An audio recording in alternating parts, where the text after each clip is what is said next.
Welcome to the Pilgrim's Well podcast. Pilgrim's Well is a resource for Christians wherever they are in their journey. We're excited to have you join us on this next episode.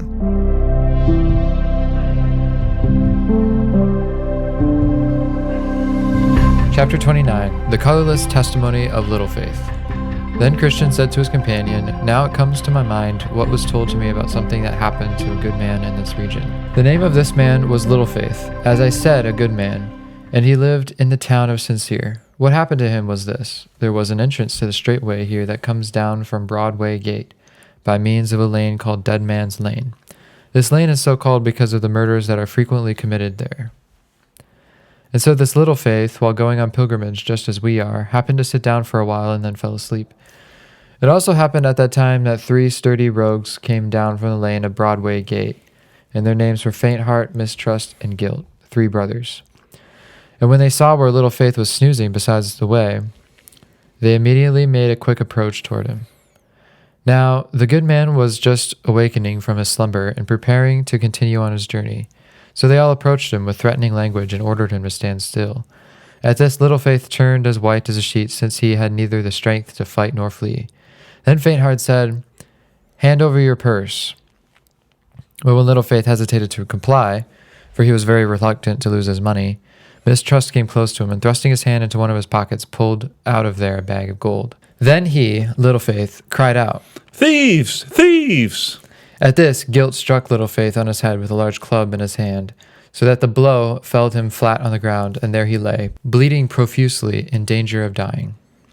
During this assault, the thieves simply stood by, but eventually they heard the sound of another coming along the way, and fearing that it could be Great Grace, who lives in the city of good confidence, they quickly departed and left the poor victim to fend for himself.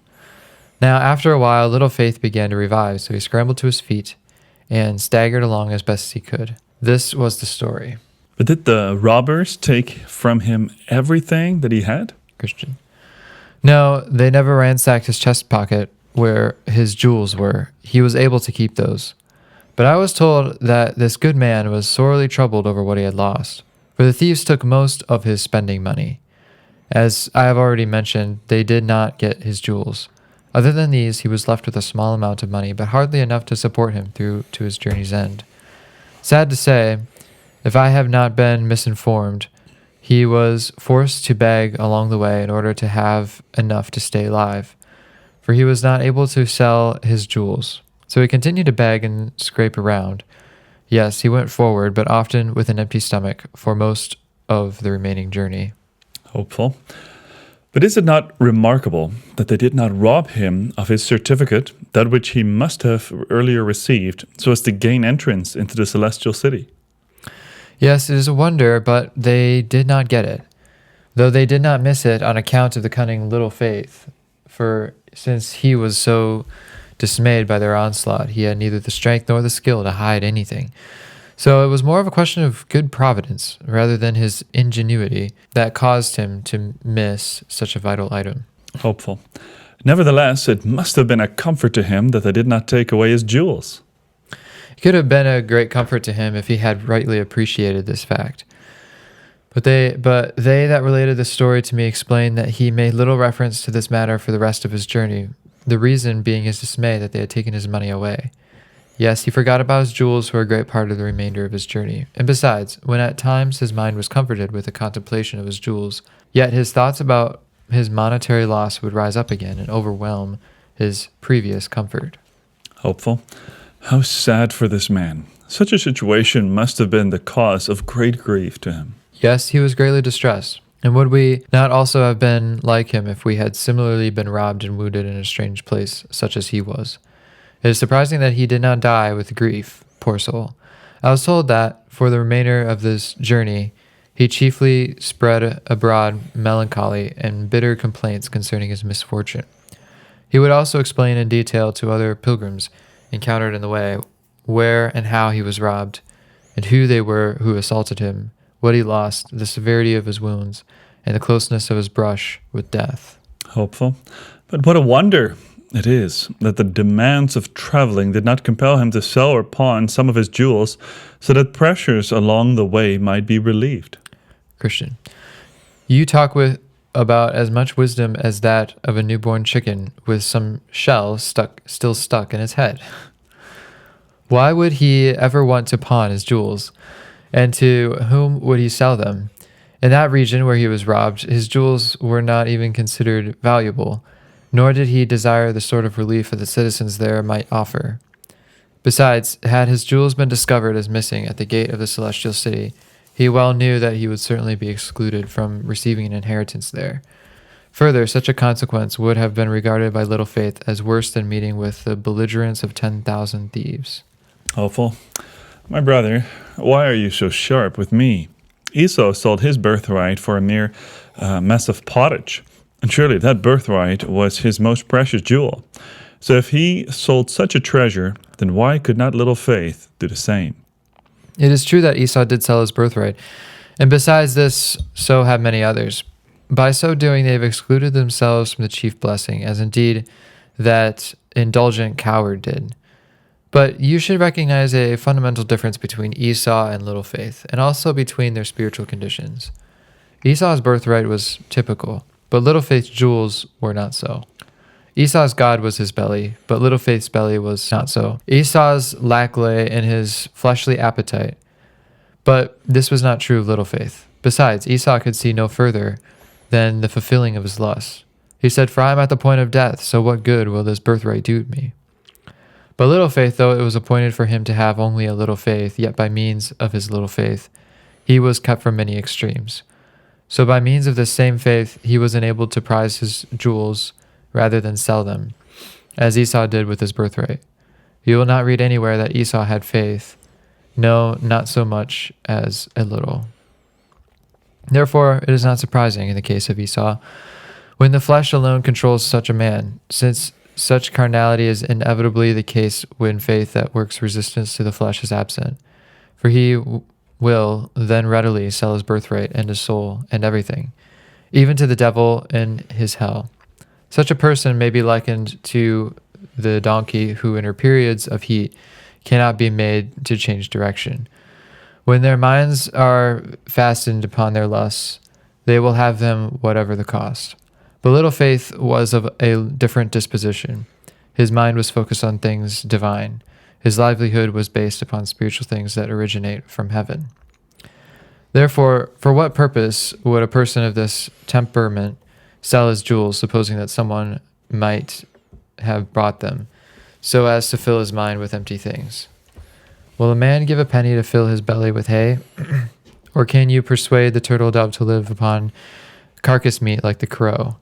Though faithless ones will pawn or mortgage or sell what they have, and even themselves outright as well, all for the sake of carnal lusts. Yet they that have faith, true saving faith, though but a little of it, cannot do so. Therefore, my brother, here is your mistake. Hopeful. I frankly acknowledge it, but at the same time, your severe response has almost made me angry. Yes, I was rather harsh, but I did it to compare you with certain birds that are especially lively, and, as I earlier said, run to and fro in untrodden paths with the shell on their heads, like a newborn chick. But let us leave this matter behind and consider the matter under discussion, and all will be well between you and me. Hopeful. But Christian, I am persuaded in my heart that these three fellows were nothing more than a company of cowards. Otherwise, do you think that they would have been so quick to run at the sound of someone else approaching along the way? So why did not little faith pluck up greater courage? It is my opinion that he could have resisted at least one skirmish with them, and then yielded when they overwhelmed him. Christian.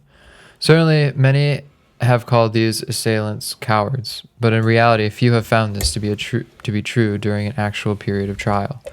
As for little faith, having great courageous heart, he had no such thing. And I believe that when you been the man concerned, after a short engagement, you would have quickly yielded. To be truthful, while you are churned up about this matter when those opponents are distant from us, I believe you might have second thoughts about a brave confrontation if they should reappear to challenge you. But consider again that these travelers are in fact hired thieves who serve under the king of the bottomless pit. He himself, when needed, will quickly come to their aid, and his voice is like the roaring of a lion. I myself have been engaged in a conflict like that of little faith, and I found it to be a terrifying experience. These 3 villains also set upon me, and while I began to resist them as a Christian ought, yet they were quick to call for their master's assistance, which was immediately forthcoming. As the saying goes, I would have exchanged my life for a mere penny, but as God would have it, I was clothed with armor and of tried armor. Even so, though I was well equipped, I found it hard work to prove myself as a manly pilgrim. No one could possibly understand what it is like to experience such combat, except he who has been in the thick of the battle himself. Hopeful. Well, of course, these rogues did retreat when they anticipated that great grace was possibly drawn close in the way. Christian. True, they were accustomed to fleeing, and even their master when there was the prospect of great grace appearing. However, this is not surprising, since he is renowned as the king's champion. But I trust you will make some distinction between little faith and the king's champion. All the king's subjects are not his champions, nor can they, when tested by his assailants, accomplish this valiant feats of war as he does. Is it reasonable to expect that a little child should confront Goliath as David did? Is it right to expect a small bird to have the strength of an ox? Some pilgrims are strong while others are weak. Some have great faith and others have little. This man, little faith, was one of the weaker kind, and therefore he went to the wall, suffering exhausting humiliation. Hopeful. I still wish that great grace had appeared for the sake of those scoundrels. Christian. If he had arrived on that occasion, he might have had his hands full. For I have to tell you that although great grace is highly skilled with his weapons, as long as he maintains a sharp sword, he can do very well against such opponents. Yet if faint heart, mistrust, or guilt can penetrate his armor, he will find the going hard and even take a fall. And as you know, when a pilgrim is down, what can he do? Whoever looks very closely at the face of great grace will notice scars and cuts there that will clearly prove what I say to be true. Concerning one engagement that he had with the enemy, I heard it reported that he exclaimed about his battle, "We despaired even of life." Is it not true that these sturdy rogues and their accomplices were able to make even David groan and mourn and roar with anguish? Yes, and also with Haman and Hezekiah, even though they were regarded in their day as champions. Nevertheless, they as well were forced to arouse themselves because of the severity of the assaults they faced. And in spite of taking a fearless stand, yet their soiled and torn coats indicated subjection to brutal handling. On one occasion, Peter tried to do what he could in a similar confrontation. Yet, though he was been acknowledged by some as the prince of the apostles, still these assailants so roughed him up that at the end he was afraid of a pitiful girl. Besides, the king of these scoundrels is always at their beck and call, and when they whistle, he is always within their hearing. So if at any time they are losing in battle, whenever possible, he comes to their rescue. And for this reason it has been said of him, the sword that attempts to strike him cannot succeed, nor can the spear, the dart, or the javelin. He regards iron as straw and bronze as rotten wood. The arrow cannot make him flee. Sling stones are turned by him into stubble. Darts are regarded as straw. He laughs at the rattling of the javelin. Hence, in his case, what can a pilgrim do? It is true that if a man has full access to Job's horse and has the courage and skill to ride him, then he might accomplish notable deeds for his king. It has also been said about this stallion, for his neck is clothed with thunder. He will not be afraid like the jumping locust. The snorting of his nostrils is terrifying. He paws in the valley while rejoicing in his strength, and then goes forth to engage the armed enemy. He mocks at fear and is frightened of nothing. He would never turn his back from a confronting sword. The quiver trembles at him, as do the flashing spear and javelin. He races over the ground as if devouring it on account of his fierceness and rage. Neither does the trumpet sound cause him to halt. Rather, at the sound of his trumpet, he exclaims, "Aha!" and is drawn by the smell of a distant battle, the thundering of captains, and the shoutings of conflict. But for such mere infantry as you and I are, let us never eagerly desire to meet with an enemy, nor promote ourselves as if we could do so much better. That is when we hear about others who have suffered defeat. Nor let us be proudly stimulated with thoughts about our own spiritual manliness. For those who think this way usually suffer the worst when tried. Take Peter, for example, concerning whom I earlier spoke about, how he would swagger Yes, he really would. Because of his vain attitude, he would promote himself as being more ready to stand in defense of his master than all other men. But tell me, who is more defeated and exhausted than he when these villains were on the attack? Therefore, when we hear such robberies take place on the king's highway, there are two things that we should do. First, let us be well harnessed with weapons, and especially sure that we have a shield with us. For it was the lack of this item that made it impossible for the vigorous assailant of the Leviathan to make him yield. So it is certainly true that if this particular weapon is missing, then he, the king of the bottomless pit, will have no fear of us. That is why one of the king's champions has advised Paul, above all, take the shield of faith with which you have be able to extinguish the fiery darts of the wicked one. Second, as we travel, it is good for us to request the king that he provide shepherding guides, and that he go with us himself. This prospect made David rejoice when he was passing through the valley of the shadow of death. And Moses expressed his preference for death rather than tread one more step without God. O my dear brother, if our king alone will go with us, why should we be afraid even though thousands shall plot to oppose us? But on the other hand, without him, the proud can only find refuge under the corpses of the wicked who have been slain. For my part, I have been in the thick of battle before now, and though I am presently alive through the goodness of he who is best, yet I cannot boast in my spiritual manliness. I shall be ever so glad if I do not meet with any further clashes, though I fear we have not passed beyond all danger. However, since the lion and the bear have not yet devoured me, I have hope that God will deliver us from the next uncircumcised Philistine. Then Christian sang, Poor little Faith has been among the thieves, was robbed, remember this, whoever so believes, and gets one more faith shall then a victor be, over 10,000 else scarce over thee. Great reading. That was a long chapter. That was a long chapter. Yeah, very important. All one topic. You can't really break it up. It's all covering this a section that we have on, or this covering this idea of. So again, are we still in that theme that we were talking about earlier, where John Bunyan is kind of bringing us through all the different people of the church? Is that still kind of that theme? Is Yes. Little Faith still okay? So Little Faith is still a part of that. Yeah, but little faith is different, all right? Because little faith is a true believer. Yeah. So the previous ones were false believers, and little faith is a true believer. Mm-hmm. All right? But of course, he has little faith.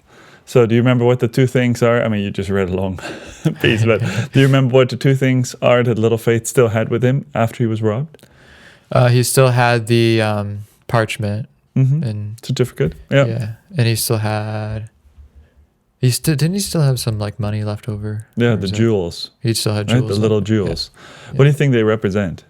I want to say, I don't know. I just want to say the desire for money still, or the wealth, or maybe the No. wealth that he has. No, yeah, I mean it's really spiritual wealth, Okay. and John Bunyan points that out because at a certain place he says that when Hopeful asks him, why didn't he sell him? Mm-hmm.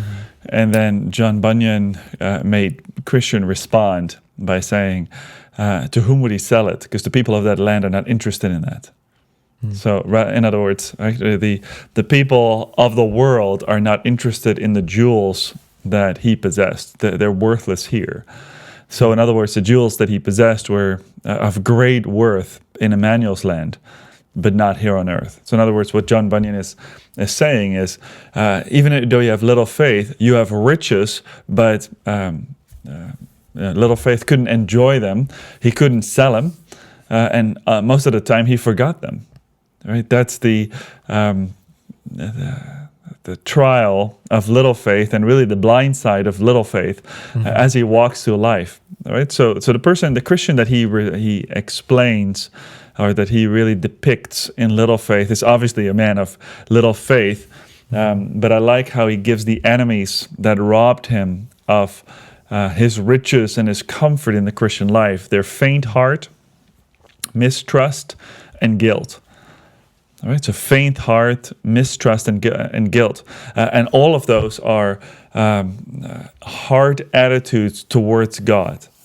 Now they come as enemies, but little faith, what made him to have little faith is he was faint of heart, right? He had a weak heart. He was easily suspicious of God's love towards him. Mistrust is that he had a hard time having full confidence in God's love and grace towards him. And guilt is he still felt guilty towards God, even though he had truly come to faith. He had the certificate, right, of salvation. Right, he had the entrance into Emmanuel's land, but at the same time, he still felt the guilt of this world, of this life.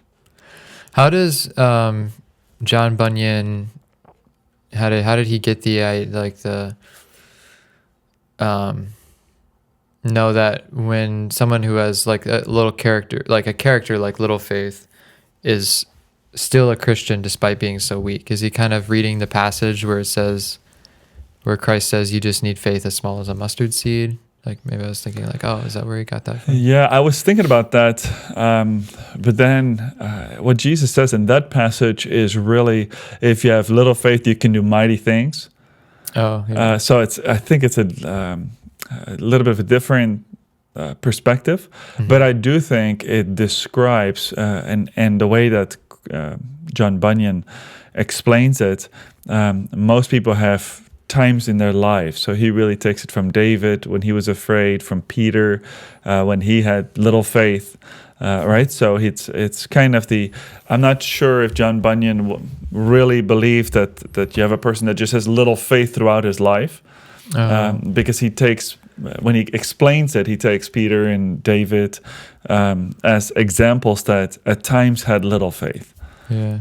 Right. So, but yeah, I don't think it's that passage, but there's such a it connects so easily, right? Yeah. But no, I think the little faith is really a comfort to people that have truly come to know the Lord, but are always anxious. Right? They feel poor in their spiritual life. They feel unsure about their own right to be called a Christian, and yet they walk in faith. Right? Yet they have truly been saved. So he's not talking about they just live on in sin. It's just they are beggars throughout life, scraping by and having very little joy. I think that's the picture we're getting. There's no confidence, not so much confidence in the Lord. There's really a hanging on for life throughout the Christian life, and you have that, right? There's people, and often it is because of a misunderstanding of God and a misunderstanding of the gospel, not a denial of God or the gospel, nor a rejection, but a faulty view of the graciousness that we receive in the gospel. And I think that's why John Bunyan is explaining that great grace is the one that can help and liberate him. So that's interesting. So John Bunyan's personifying really a phase of life that maybe I think all of us at one time or another go through. Like we go through times where we kind of have, doubts at least. I think some of us kind of have doubts. We doubt God's goodness, or we doubt His grace in specific moments of life. And it's kind of interesting that he pulls all these segments from different people in their lives and puts them and personifies it in one character. Yeah. Kind of helps us see that, when you see this character pop up in your own life, to remember that you're still on your way to the celestial city, and but you need to remind yourself of the goodness of God, basically. Yeah. And in a sense, if we can apply this, if you think especially about mistrust and guilt, mistrust is when, at least I would interpret this, as when we go through a difficult situation in our life and we begin to waver in our trust in God. Like, is God really with me? Is He really helping me? Is He able to help me? Right? On other days, we would say, absolutely, of course, God can do all things. But then suddenly we find ourselves alone in a dark valley, and can I trust God? Right? Or I've been doing great in my Christian life. I mean, nobody would say they're doing great in Christian life, but we're doing well. We're reading Scripture. We're in fellowship, and then suddenly we sin against God, and we feel the guilt, and suddenly we're plunged into this dark valley where we feel like we're poor, and we don't have the right to see the light of Christian day. All right, that we should be all alone. So we have these situations in our life where suddenly our faith is not so strong. Not that we deny God, we just don't feel worthy of even calling ourselves a Christian. All right, we want to be. We want to be strong. We want to be faithful, but we've done something, or something has happened to us that we just feel powerless in our Christian life. Right. And I think what John Bunyan is saying is, at times like those, at times like these, what you really need to remember is that you still have two things. You still have the certificate that will bring you into Emmanuel's land, and you still have the precious jewels in your chest pocket, right, on your heart, right, that belong to the King and that make you actually rich, right? So even when you've done something terrible, don't let that make you run away from God. Let that make you run back to God. And even though you go through the valley of the shadow of death, do not fear, for God is with you. So in a real practical sense, if you're listening, when you go through times like that, put your hand on your chest, so to speak, metaphorically speaking, and remember the riches that you have received in Christ, right? And the certificate that you have been given, even though you go through a difficult time, and even though you feel out of it and unworthy. Remember that it's not your worthiness that brings you to heaven, or your treasures that will allow you to go to God, but it's really the treasures that Christ has gifted you. So even at those times, the Lord is on our side. All right, well, thank you guys so much for joining us in this episode. We would like to see you in the next episode, where we find Christian and hopeful snared by the flatterer. Thank you. Thank you for listening to the Pilgrim's Well podcast. For more, be sure to follow us from wherever you're listening from, whether it be from Spotify, Apple Podcasts, or YouTube. To find us online, go to seventh-ref.org. We'll see you in the next episode.